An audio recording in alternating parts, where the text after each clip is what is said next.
Em nome do Pai, do Filho e do Espírito Santo. Amém.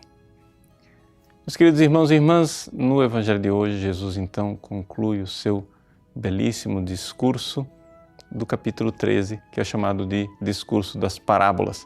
Parábolas que ele iniciou falando às multidões, mas agora com semelhanças, com comparações, ele fala aos seus discípulos e fala intimamente como aquele pai de família que tira coisas novas e velhas do seu tesouro. E Jesus então faz uma última comparação, uma comparação que é, digamos assim, uma comparação apocalíptica, ou seja, do fim dos tempos.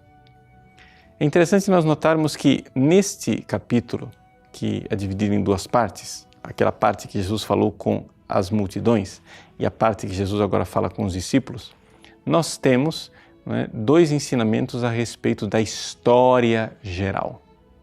A história geral é contada para as multidões com a parábola do joio e do trigo. A história geral é contada para os discípulos com a comparação da rede lançada ao mar. E qual é a diferença desses dois ensinamentos?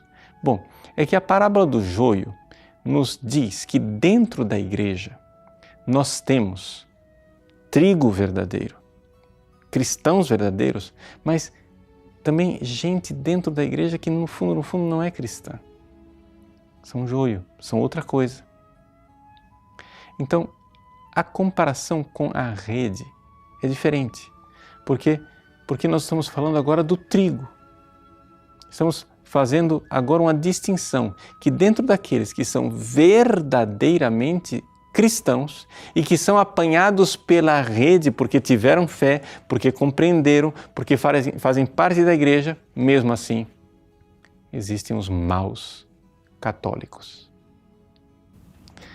A parábola do joio nos fala dos hereges, que não são membros da igreja.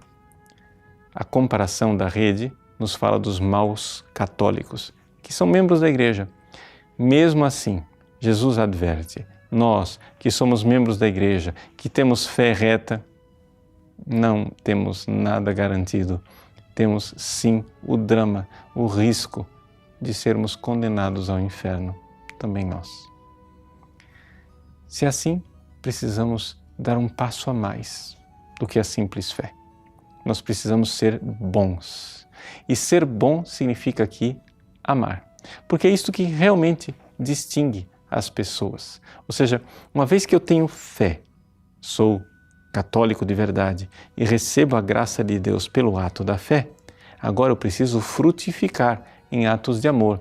Eu preciso ser bom, porque é isto que torna verdadeiramente uma pessoa boa, o ato de amor. Não adianta nada ter uma fé reta e um coração torto. Jesus então fala agora aos discípulos na privacidade, dizendo, vejam, eu contei para vocês como é que existe joio, gente sem fé, aquele pessoal que está lá fora, tem muita gente sem fé, mas vocês que estão aqui dentro agora, na intimidade da casa, vocês também devem compreender, nós temos a alma em risco. Portanto, ninguém deve presunçosamente dizer, sou católico, estou salvo. Estamos todos com a alma em perigo. É verdade que temos uma grande vantagem, fomos pescados pela rede, ou seja, temos fé, recebemos a graça de Deus. Mas a quem muito foi dado, muito também será exigido. E por isso temos que nos cuidar, ser humildes, muito humildes, sem julgar os outros. Como Jesus nos ensinou na parábola do joio, sem querer julgar, sem querer arrancar o joio do meio do trigo, porque virá o juízo final, é um outro que julga. São Paulo nos diz, nem eu mesmo me julgo, embora minha consciência não me acuse, diz ele. Quem nos julga é o juiz bendito que um dia virá para separar os peixes bons dos peixes maus.